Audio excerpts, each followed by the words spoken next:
Hello and welcome. Today's episode is an interview with a business owner, with an entrepreneur, with a true entrepreneur's entrepreneur, a man who has gone from zero to hero, very much so. Someone who has adversity in their story, which I think a lot of us can relate to. Today's episode is really about success leaves clues, and I love collecting the clues that success leaves. I was able to ask this guest some really great questions and find out some things that have the potential to help us all do better in business. It is always worthwhile listening to someone who has had success as well as somebody who has endured failures so that we can learn from both. Goodness gracious, I could rattle on about this, but I would really love for you to tune in today, and I would love to hear what you think. So please do feel free to drop me a line and let me know, because I think this interview was fantastic and I think we'll all get a lot out of it. You've tuned into the Better in Business podcast, and I'm your host, Jeannie Savage. I'm a multi-award winning business veteran and head of the Strategic Bookkeeper Network. My network of strategic bookkeepers is dedicated to helping entrepreneurs do better in business. This podcast aims to challenge your thinking. If you're not thinking the right way, how can you act the right way? Each episode will dive into key drivers of success, which I also call the rules of the game. Learn the rules and play to win. Let's go. I like to start every episode by reminding you that it is globally recognized that pillar number one for success is up-to-date, accurate bookkeeping, which is the only way you can see how your business is performing in terms of profit and cash. If your books aren't right up to date, visit betterinbusiness.global, drop me a line and I'll connect you with a certified strategic bookkeeper. Fire your bookkeeper and hire a strategic bookkeeper. Bookkeeping is a cost, whereas strategic bookkeeping is an investment that averages a 10x return on the fees. My guest today is Troy Hillard. We have just finished recording and he was an amazing guest. I'm really excited about this. He is the founder and owner of the Rite Group, a New Zealand-based multi-brand franchise network founded in 2015 with 210 franchisees across 4 different brands with a group revenue of over 45 million. Success leaves clues, my friends, and we can definitely learn from Troy Hillard.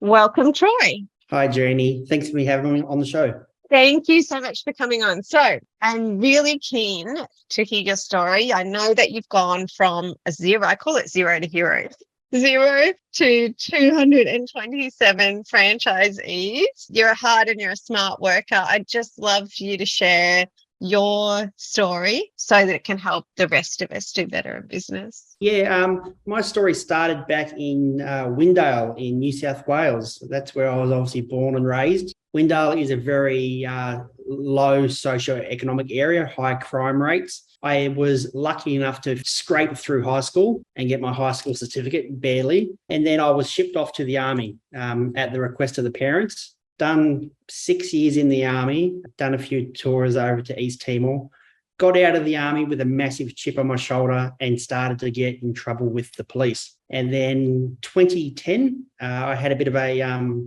light bulb moment, and I just knew I had to pull myself out of the lifestyle I was in. So I decided to sell everything I had, and I packed up and I moved to New Zealand in February 2011. I come over here with very little money, didn't know anybody, no friends, no family.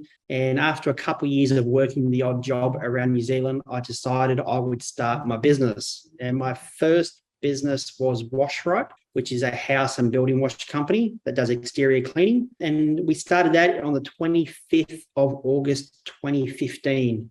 And that business was started with the idea that I wanted to franchise the business. Like many, I just read the book Rich Dad, Poor Dad, and I wanted to have a business that would eventually allow me to make some passive income and hopefully move on to that investor category in the book. So we started Rite, and within 11 months, we started to franchise. In that first year, a few very lucky and important things happened. I got an introduction to a gentleman who owns one of, if not New Zealand's largest franchise house building companies. And he became a bit of a mentor for me and introduced me to a few other people that also become mentors. But this gentleman was generous enough to actually help me set up my franchise business. So he actually helped me with my franchise agreements, my operations manual. Oh. He even got his in-house legal advisor to write our first franchise agreement. So that was a very, very pivotal year for me to have someone out of the goodness of their heart, in theory, give me about $100,000 worth of legal work and legal advice for nothing. So 2015 we started, 2016 we sold our first franchise, and by 2016 we had 12 franchises under the Rite brand, and then we started our second brand, Rite. And that brand came about because one of our large customers of the time, a nationwide retirement home village, liked the way we operated, liked the way we had systems and processes around how we worked, our health and safety and our operations. And they basically asked us if we wanted to start mowing lawns. And we were a bit hesitant to start with because we knew the lawn mowing industry was a low margin game. But once they showed us what they were prepared to pay, we agreed, and we went out and we brought about $50,000 worth of equipment and trucks, and we started Rite. It took 3 months before we sold our first Rite franchise. And then by the end of 2016, we had 15 Rites and 10 Rites. At the very beginning of 2017, for some strange reason, we started our third franchise brand, which was Clean Right Carpet Cleaning. So as you can tell, I'm a big believer in biting off more than you can chew, than chew like hell. Keep up. So 2017 was a massive year for us. Again, Right continued to grow. I think by the end of 2017, we had 25 Rites, we had 30 Rites, and we had about 10 Clean Right Carpet Cleaning franchises. And every year, our brands have always seen around about 40% growth year on year. And that's been pretty consistent. And up till today, it's pretty consistent. And then 2017 went to 2018 and 2019, and we just kept on putting on more and more franchises, to the point that we pretty much put a franchise, at least one franchise on one of the brands every single Monday. So every Monday, there's always a new franchise starting somewhere in the country across our 4 brands. Then COVID happened. COVID was a big disruption to us. We actually have had and still have franchisees lined up to have our first Rites in New South Wales, one in Newcastle where I'm from, and one in Sydney. And we also had one planned to start in Toronto, Canada. Then obviously COVID was a big impact for us. Not as bad as most. Once we come out of our lockdowns, because our Prime Minister was pretty hard on the lockdowns. She loved to lock everyone off at home. We came back to work and we quickly realised that our services were in a massive demand. People couldn't travel. People couldn't do anything else. People couldn't really buy cars because there was just a massive shortage. So everyone was spending their money on their existing houses. So our demand literally tripled overnight. A lot of people were getting made redundant because they didn't want to get the vaccine. And a lot of those people came to us looking to buy franchises, because our policy was, it's your body, it's your call, do whatever you want to do, but respect the client's wishes. If the client wants you to be vaccinated and you're not, you can't service that client. So that means we sold a lot of franchises in 2020 and 2021. We pretty much doubled the size of the company in 2020 and 2021. We pretty much doubled the size of our franchise network. And then that obviously leads us into 2022. And that's when we started our 4th franchise brand called the Handyman Group. The Handyman Group was something I wanted to start back in 2017. And that was because I knew that the handyman and small renovation sector had big margins. I love to get involved into businesses and sectors that have large margins. It just makes the whole business system work a lot easier instead of having to worry about a small margin sector. So the 4th brand has only been operating for the last 3 months, and we have sold 13 franchises in that brand.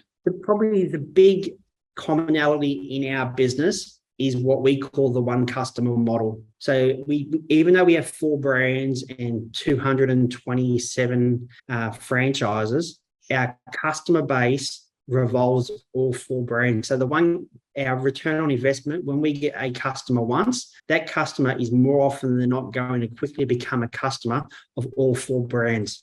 So then obviously our cost of acquisition for the second franchise brand and the third and the fourth drops dramatically. I think at the moment we are sitting at 82% of our customers are a customer of 2 or more of our brands.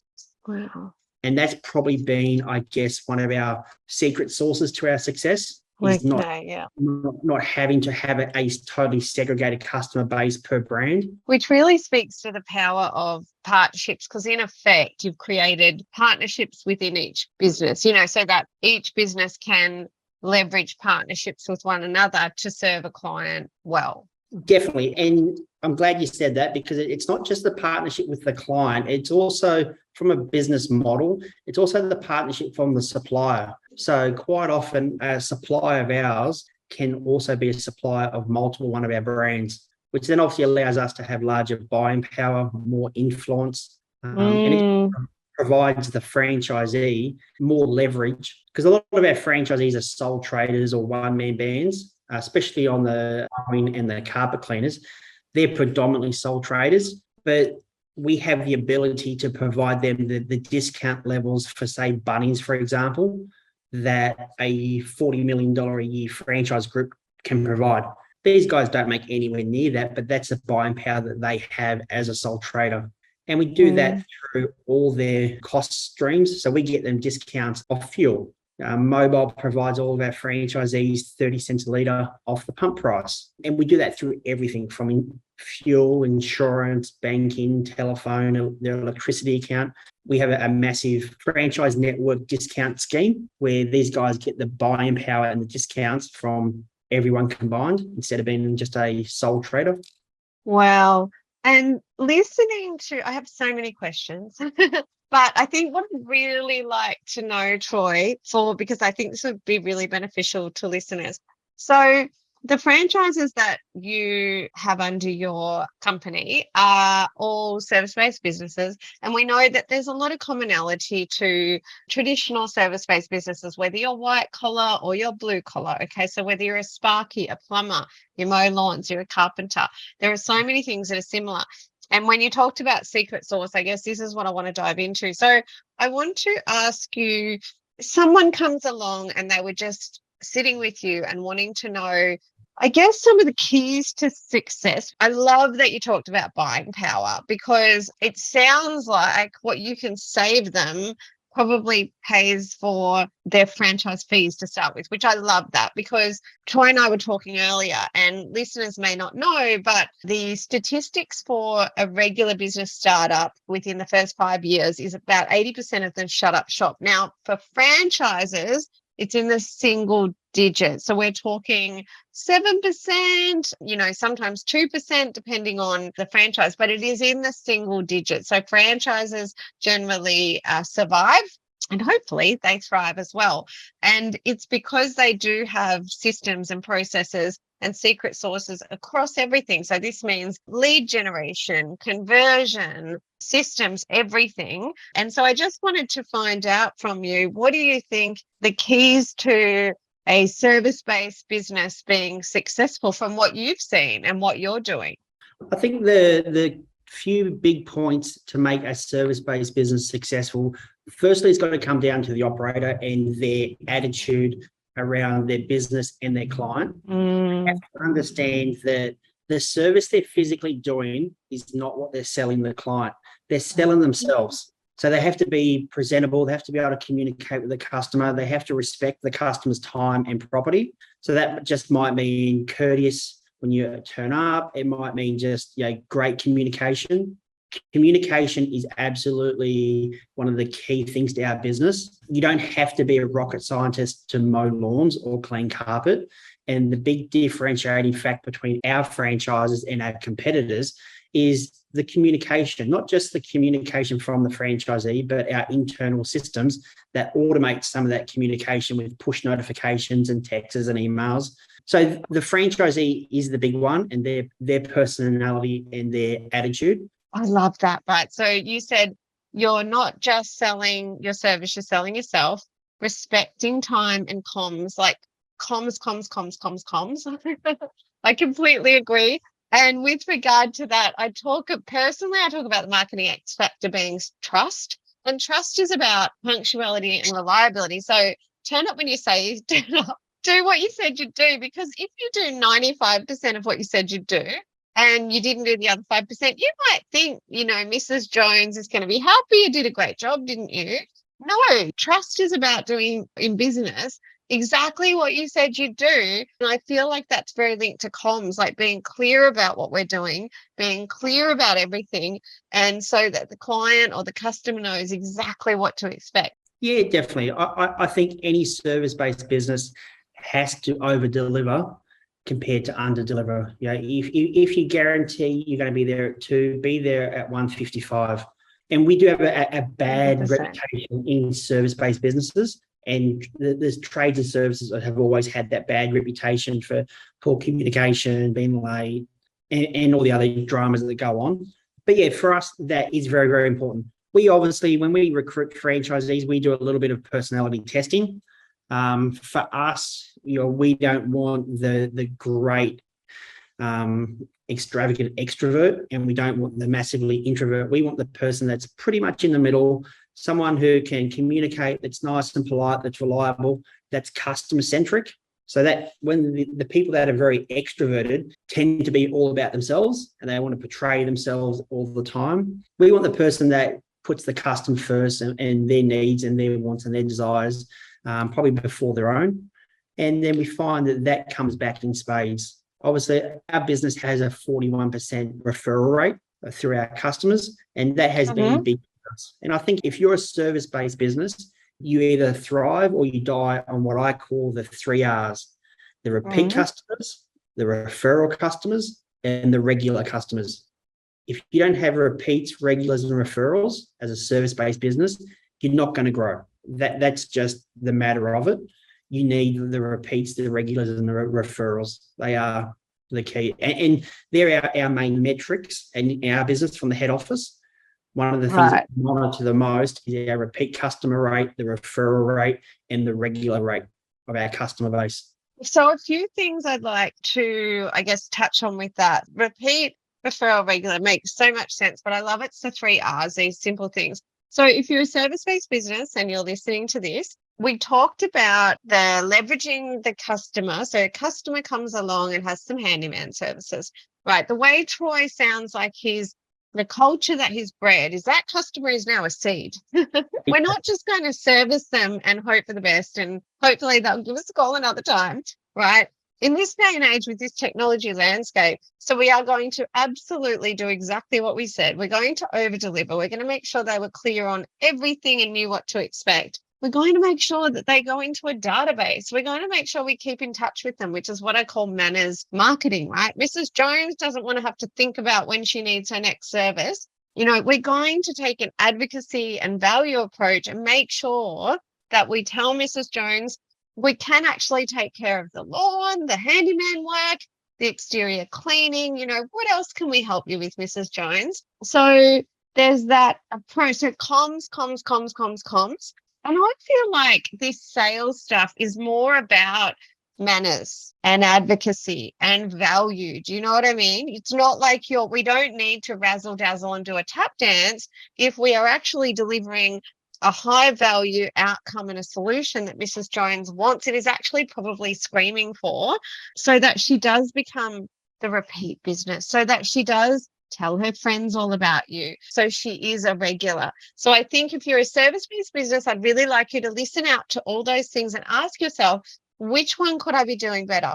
Because business owners often say to me, oh, Jeannie, I need more sales. And I say, are you in touch with your database? No. Do me a favor, send them all a message. And if you're not doing it, that's okay. The more that you're not doing, the bigger opportunity there is as well. Yeah, exactly. And it just comes down to relationships. You have to build that relationship with your customer base. They have to trust you. And when you first meet a new customer, the trust isn't there, and you have to build that trust. And then once you've built the trust, like you said, you have to nurture it and you have to respect it and you have to keep in contact with them.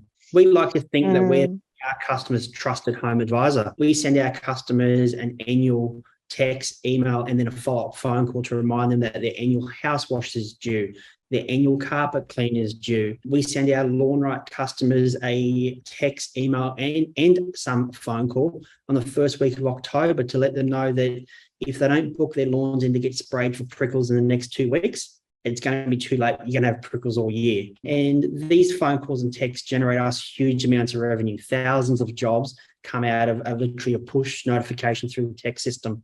And the advocacy, because I'm your typical woman customer, right? And I get really frustrated when I don't get these messages, because then it falls to me to understand what needs to be done when, and I'm confused. And could somebody just handle this? So that's why I love to call it manners marketing. It also sounds, Troy, like you're a very data-driven organization.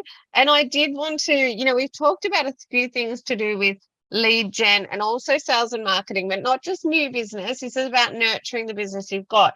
You talked about margins, and as you know, I'm a numbers girl. And I guess I just wanted you to touch on anything around data. So I know that you look at the metrics of the 3 R's. I'd love to know, what kind of metrics you look at financially and how you encourage your franchisees to stay across their numbers and that kind of thing. Yep. So first of all, I think you need to understand how to read a P&L, and then how to not just read the P&L, but how to dive into it. So for me personally, I go through my P&L daily, a habit that I've got myself into. Now, what we measure and how we measure, we're fortunate enough that our business is large enough that we can afford some custom IT to be built. But going back, there are some amazing off-the-shelf, very, very cheap systems that you can use to manage your data. The main things that we measure are obviously not just the basics as in your revenues and your costs, but we want to know what service the revenues are coming from. We also want to know what sectors the revenue is coming from. So if it's a residential customer, if it's a commercial customer, for us, we get a lot of work from the property management sector. So we break it down. Are they property managers? Are they body corporates? So that comes back to the most important thing, knowing your avatar. So for us, our avatar is, so you would be a perfect avatar for us. It's female, it's 30 and over. They normally have a expendable income but time poor. Males under 40 don't particularly use us because they think, I just do it myself, and they never get around to it. So the wife calls us or he calls us. So we measure who our customer is, where they come from, and you can do that through Google Analytics, Google AdWords, many different platforms to measure where your customers are coming from. But then from a financial point of view, we measure every one of our costs. That there is probably as important as your revenue.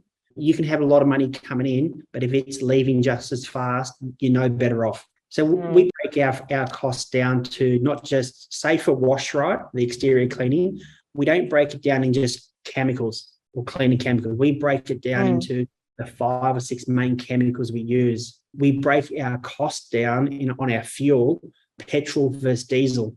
And that's just because on the petrol that runs the pumps, we can claim back a tax rebate from the government. So we break down those costs. We use Xero massively, and that's because we've been able to go and build custom dashboards for us at head office that looks over everything. But we have also built custom dashboards for our franchisees, and they can see very, very custom metrics. And they have a custom built app where they can log in on their phone, and they will see, they can break it down per day, per week, per month, per quarter, year to date. And they can see very simple graphs and charts, key metrics that they need to see. And it could be something as simple as, what's the value of the forward booked work in the next week, the next month? A small business is very important. They get very nervous if they can't see there's a certain dollar value booked in the future. Okay, so like their work in progress? Yeah, just basically work in progress. Job quotes that are being confirmed, they're booked in, they just haven't been done yet. Franchisees like to see, it's not money in the bank, but it's money waiting to go and get done. They just have to go and do the pipeline. Exactly. Yeah, it's a pipeline. Yeah. Okay. So I'm pretty excited to hear all that, because, we always say successful business owners know their numbers, right? And it's not always their bag. Like if you're a plumber, then you're not necessarily a bookkeeper or an accountant, but you can't avoid it.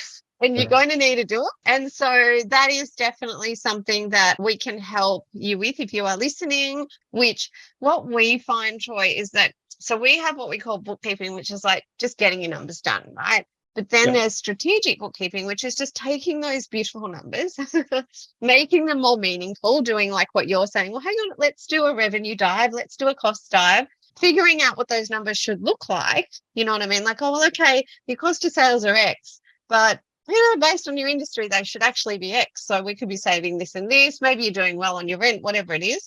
And then you're able to look at those numbers every month and look at what they should be and look at the action that you need to take in order to move the needle. So for us, this is simple. What we find is that bookkeeping is a cost, but when they go into this strategic bookkeeping world and do this nice numbers analysis, that cost very quickly becomes an investment because they end up making so much more than they spend, right? I think sitting down with your accountant or your bookkeeper to do an annual budget is imperative.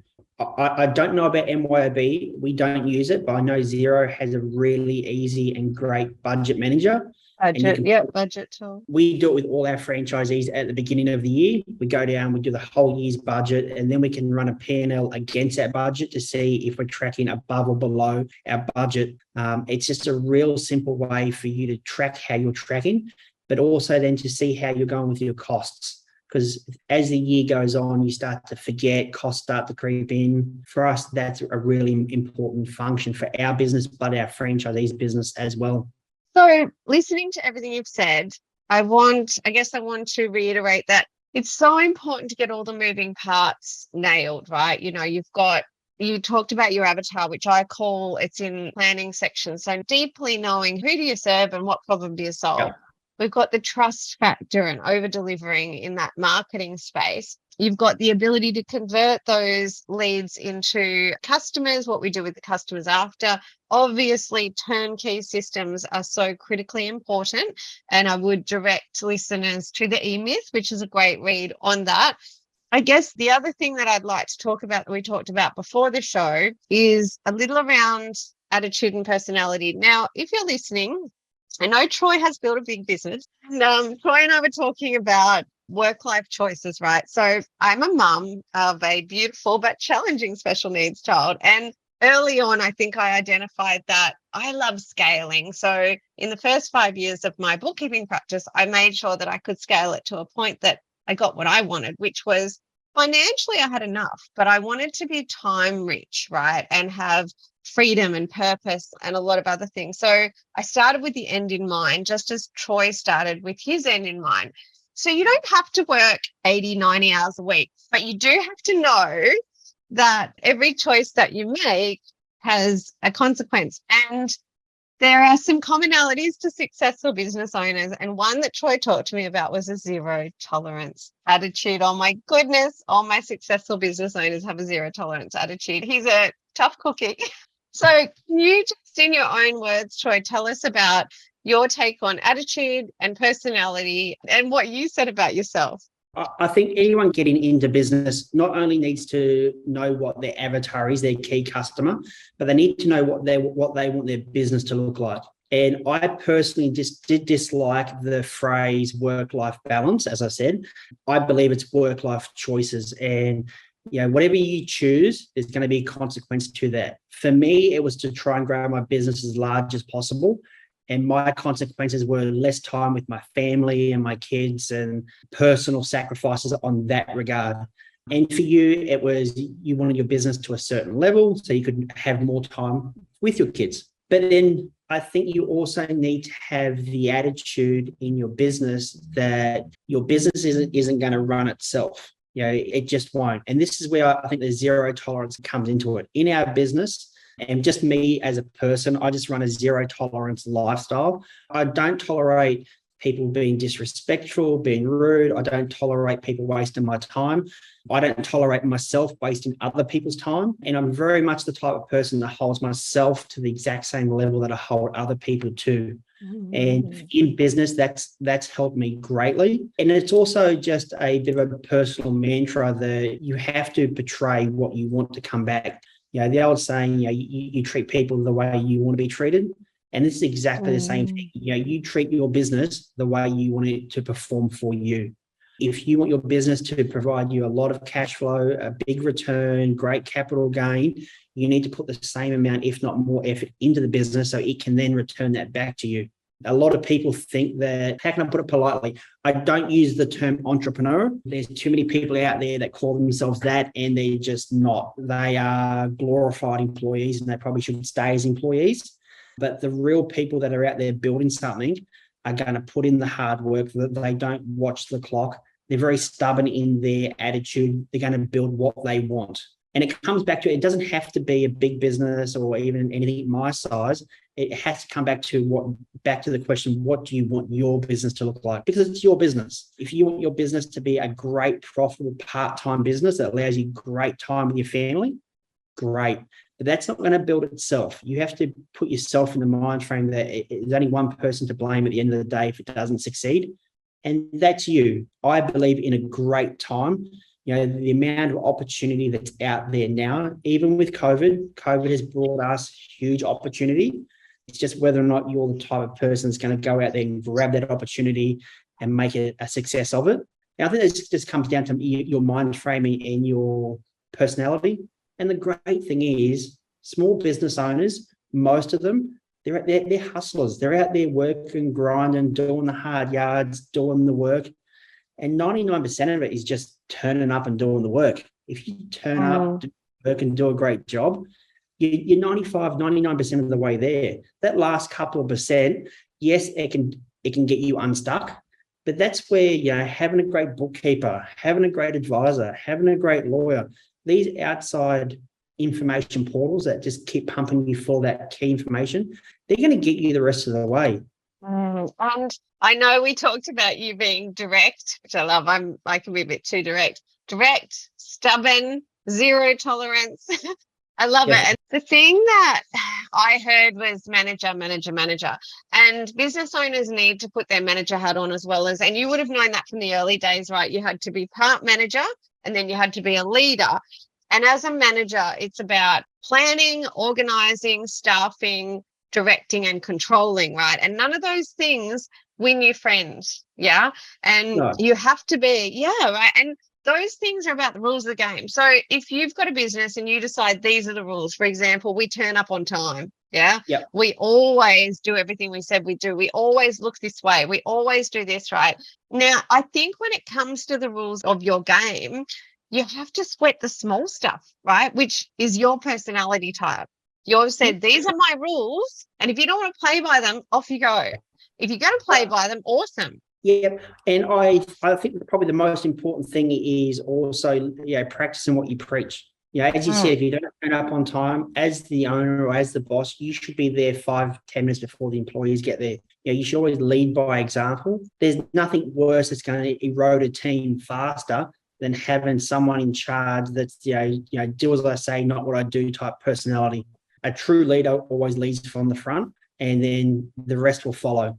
Yeah, absolutely. And I think this is a big one to hit home because a lot of business owners I meet can tend to have a people-pleasing management style. And I get it. It's hard.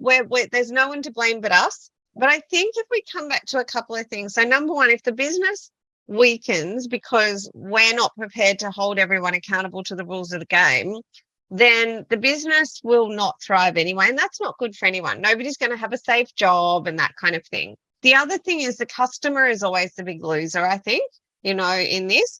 And so I think for business owners out there, I've met business owners, they say, oh, well, my staff, they said that they can't do their timesheets because X, Y, Z. Yeah. So therefore we can't actually get our job costing figures because of X, Y, Z. He's breaking the rules of the game. So there is something to learn from being direct and stubborn and zero tolerance for all of us, for me included. I can be a big softie.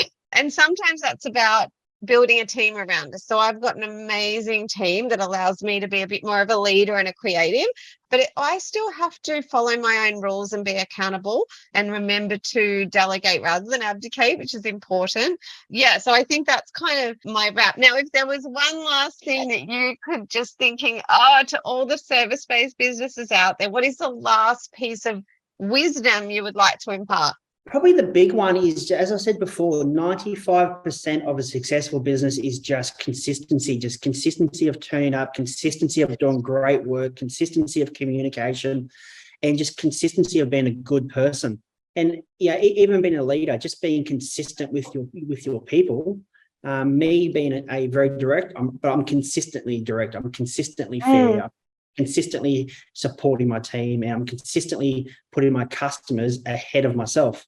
So consistency is definitely the main game when it comes to a small-based and definitely a service-based business. Consistency. I love it. I love it. I love it.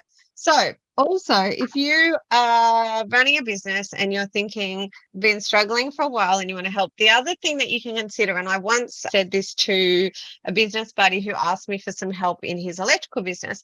He was struggling, and what I identified is that he should at least consider talking to a really good franchise group to see if it was more viable for him to swap over to being a franchise. As I said, the failure rates in traditional business are in the 80%, and then in the franchise it's single digits. So if you are running a business in the kind of personal home cares, because Troy has a lot of brands, he's got 4 main ones we talk about, he's branched out into other countries. It is worth going to Troy and saying, look, here's what I'm doing now. Could I benefit from maybe coming in as part of your family, so to speak? It's just part of your due diligence around how to do better in business. Yeah, definitely. We're always happy to talk to people. Even we're happy to work with people in regards to their business. If someone is looking to franchise their business and they just want some guidance around how to go through that process, or even if you're having troubles with your own systems and processes and manuals, always happy to share some of our previous ones, probably not our current ones, but some of our previous ones to give you some guidance on how we operated our business maybe a year ago or 2 years ago. We're always happy to share what we know. Amazing. I love this because you did touch on mentoring. And, I think more people should be seeking out great people and just asking the question, would you mentor me? And then if somebody does agree to mentor you, please never say I know in their presence. Yeah. Just listen. Yeah, definitely. Like I was lucky that someone mentored me in the early days that got me into franchising and didn't charge me a cent. So it's a way of giving back. So any help or advice I can give is always free. So amazing. All right. Well, Troy, that was fantastic. Thank you so much for sharing and coming on the show. Thanks again. I hope you enjoyed that episode as much as I enjoyed recording it. I would love to help you start doing better in business right now by giving you a free little ebook. It's a how-to guide. It's called The 7 Deadly Cash Flow Sins. And also I've developed a business health check for you. It's super high value. Both are available at betterinbusiness.global. If you would like to fire your bookkeeper and hire a strategic bookkeeper to start enjoying a return on investment and get the support you need to optimize your business cash and profit and time wealth, simply visit betterinbusiness.global, drop me a line and I'll connect you with a certified strategic bookkeeper near you. I'll see you in the next episode.